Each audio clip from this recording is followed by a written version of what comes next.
할렐루야.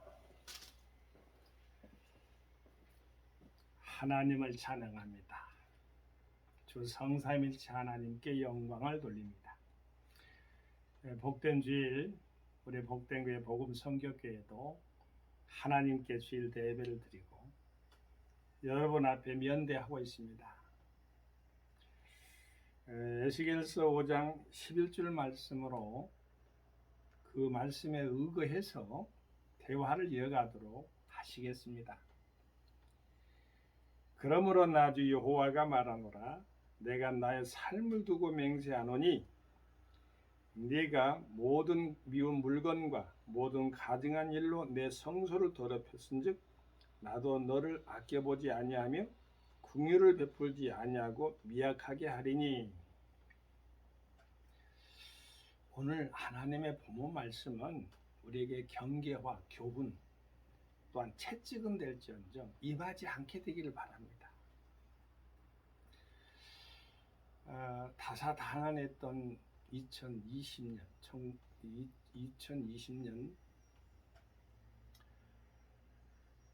시간상 지나갔습니다. 저는 날짜 구분을 새해라는 말을 거의 쓰지 않아요. 왜냐? 예수 그리스도 안에서 보라 새 것이 되었다 도다 이렇게 말씀하잖아요. 날마다 새날인데 새해가 뭐 필요가 있겠어요? 이것은 영적인 민감성적인 언어이기 때문에 어찌 보면은 이렇게 유튜브를 처음 듣는 사람들은 뭐 새해라고 하면 2024년, 2025년 그 새해가 맞지 않느냐 그러겠지만 365일이 전부 다 새날이기 때문에 저에게는 새해가 또 필요 없습니다. 날마다 새날입니다. 또한 그 안에 날마다 새해이기도 합니다. 그렇기 때문에 오늘 2023년 1월 1일 하나님의 말씀, 새날의 말씀은 강한 메시지로 우리에게 다가올 수가 있는데 2022년도를 한번 돌이켜 보기도 하고 2023년도를 또한 이렇게 설계하기도 하고 하는 말씀 속에서요. 우리가 하나님께서 자신 스스로가 여호와가 나주 여호와가 말하노라 내가 나의 삶을 세 번이나 나주 여호와 또 내가 나의 삶을 두고 이게 세 번이나 강조점을 두었어요. 두 번만 해도 진실로만 해도 귀중한 가치가 있는데 여기는 맹세까지 하면서 뭘 이스라엘 백성들이 잘못했길래 아비가 아들을 먹고 아들이 또한 아비를 먹냐 이 말이죠. 아들이 아비를 먹어. 아비가 아들을 먹고 아들이 아들 먹고 부자지간에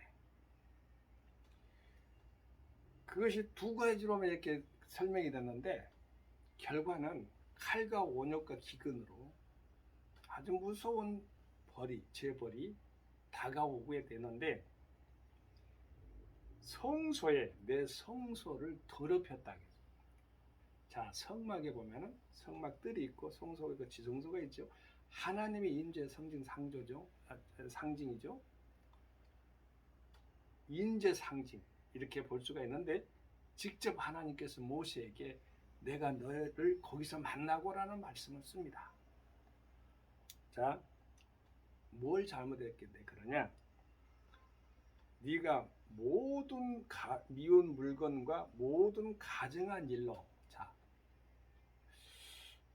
미운 물건 이거는 새해라고 맞이하고 있고요. 이거는 또 해돋이로 가고 정동진으로 가고 포항으로 가고 해돋 그로 가고 동해로 가가지고 동해가 아니라 또 야산에 가가지고 동쪽을 향해서 해 떠오르는 걸 통해서 사람들이 소망과 소원을 비는데 해는 복을 주는 게 아니에요. 해돋이 해가지고 복을 수천만 번 해봐도 소용없어요. 하나님이 해를 만들었잖아요. 달도 하나님이 지었잖아요. 그건 미운 물건이 되는 거예요. 모든 가증한 일로, 이 가증이라는 그 말은 히브리 언어를 보니까요, 뱀이 이 보면은 오싹하잖아요. 정말 가증스러워. 그런 것들이 성수에 왔다 갔다 하면 쓰겠어요? 참 반성할 것도 많이 있겠습니다. 이런 것들 때문에 하나님이 우리가 국률로 사는데 날마다 우리 하나님께로부터 받은 은혜로 우리가 생명을 보존해가지고 유지하면서 사는데, 여기 보면 국률을 베풀지 아니하고 미약하게 해가지고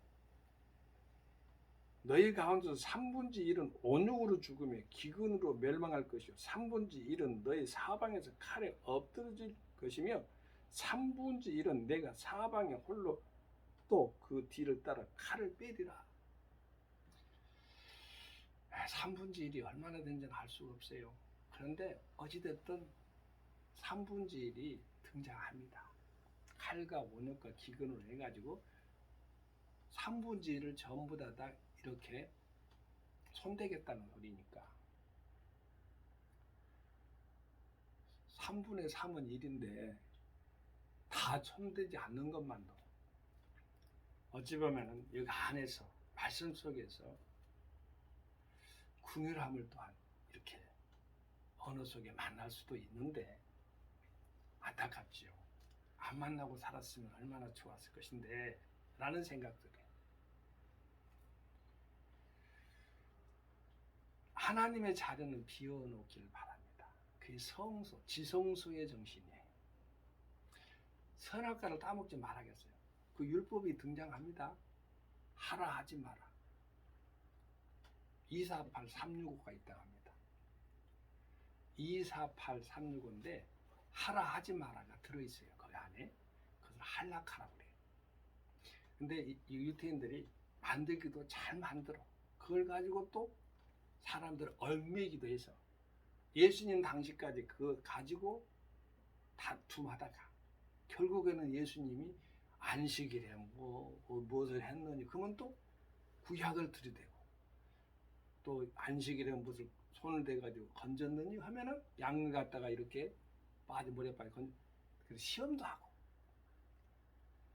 예수님은 거기에 넘어갈 뿐이 아니에요. 안식일 오히려 주인이라 했고 사랑으로, 아니 물에 빠지면 건져줘야 될까요, 양이요? 그렇게 말씀으로 다 통과했어요.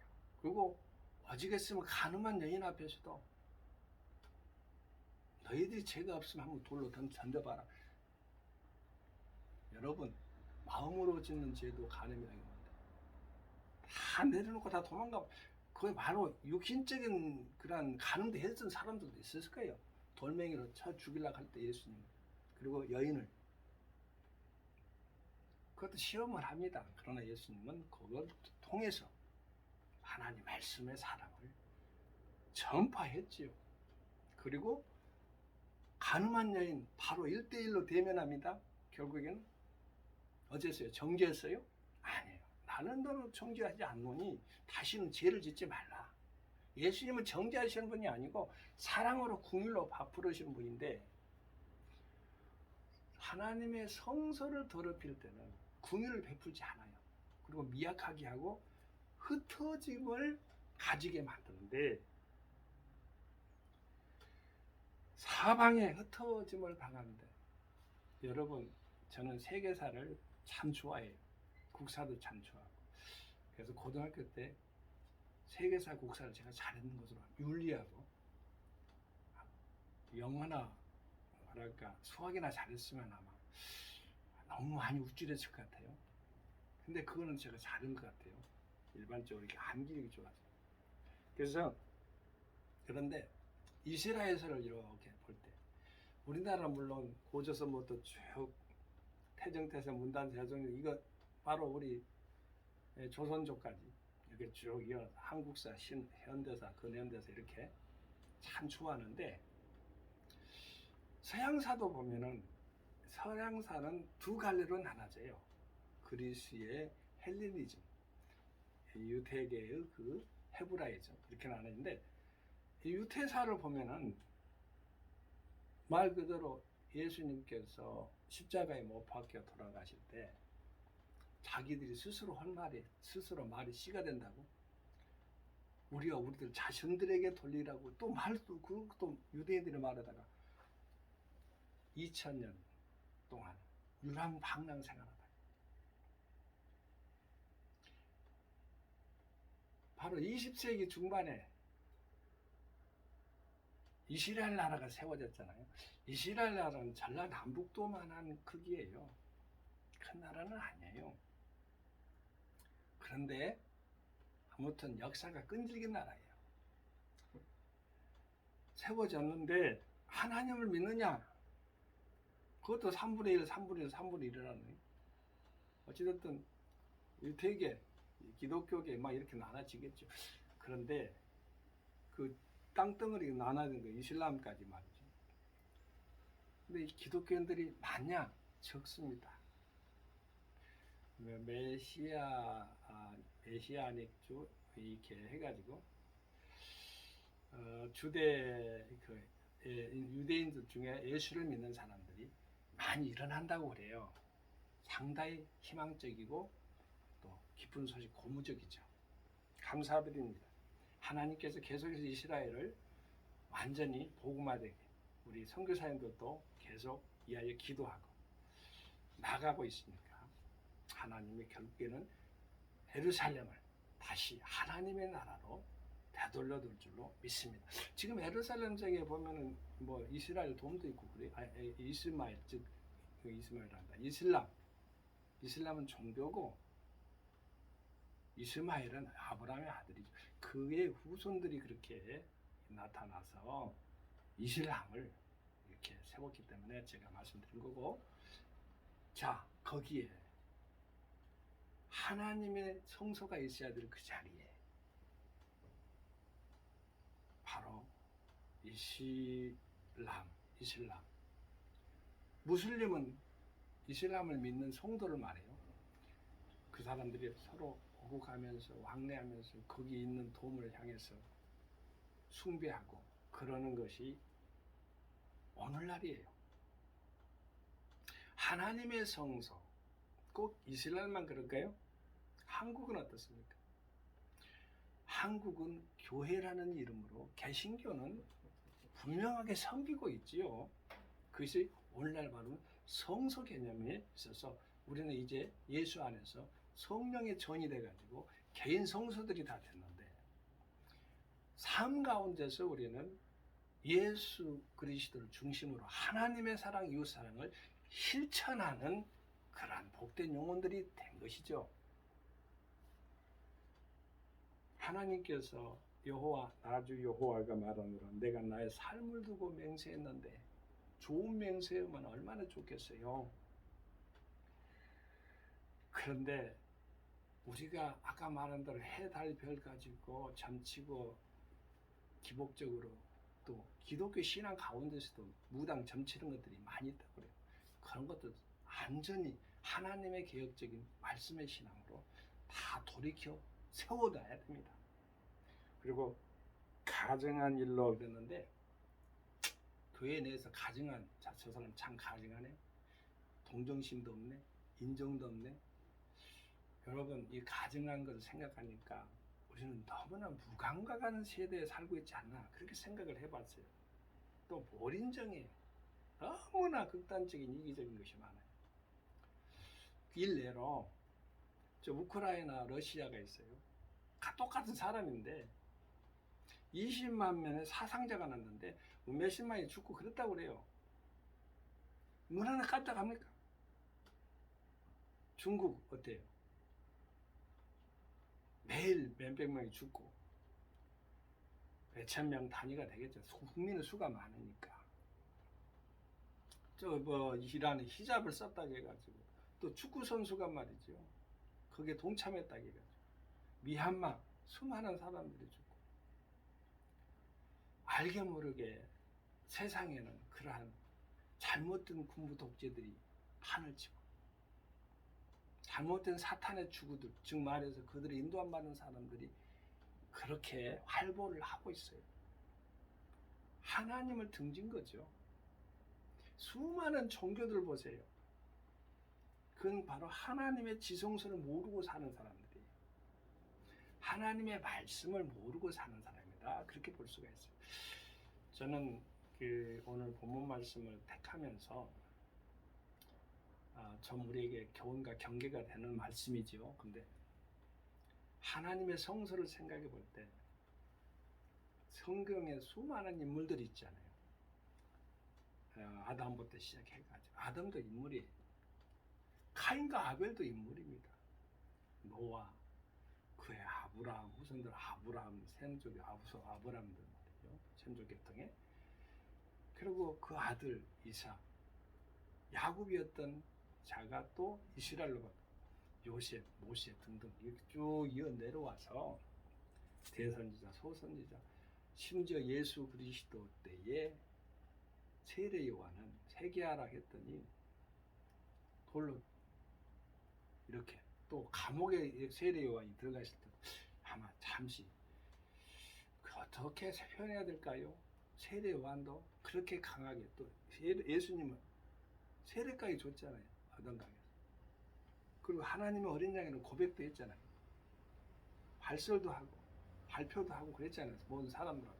그리고 예수님께 향해서 나는 세야 되고 자기는 세야 되는데 예수님은 흥해야 된다. 이렇게 말씀까지 하고 제자 따르는 제자에게 또 가서 섬기라고도 말 이런 등등 여러 가지 배려가 있었는데도 정작 감옥에 딱 들어가서 아마 순간 우울증 같아요. 그렇게 훌륭했던 엘리야도 우울증에 걸렸다는데 환경에 아주 모진 환경에 빠지면 그런가 봐요. 인간은 그렇게 연약해요. 그것을 생각할 때 우리는 더욱더 믿음을 더욱더 강하게 굳세게 잡아야 됩니다. 예수님이 세례 요한을 가장 큰 자라고 그랬어요. 그렇게 칭찬했던 세례 요한도 결국에는 예수님을 순간 부인하고 저분이 과연 메시아인가? 메시아지요. 예수님이 십자가에 못 박혀 돌아가시고 그 선악과 따먹는 그 사건들을 전부 다 사해 가지고 십자가 상해까지는 사탄이 어찌 보면 자기가 이겼다고 우쭐했을 거예요. 그러나 3일 만에 부활하고 그래서 승천했잖아요. 비천비하까지는 아마 예수님이 내려가서 우리를 섬기고 받들었다. 그리고 승천은 왕으로 서 계시는 거예요. 우리 하나님을 찬양합니다. 우리는 성소를 가장 소중하게 하나님 말씀을 소중하게 각 말씀마다 하나님의 의도하는 그 의미 해석을 잘 예수 안에 잘 세워서 날마다 하나님께 영광 돌리며 주 성삼일체 하나님께 찬양을 드리는 복된 영혼들 다 되게 되시기를 예수 그리스도 이름 받들어 함께 축원을 드립니다. 할렐루야. 성교 샬롬. 아멘.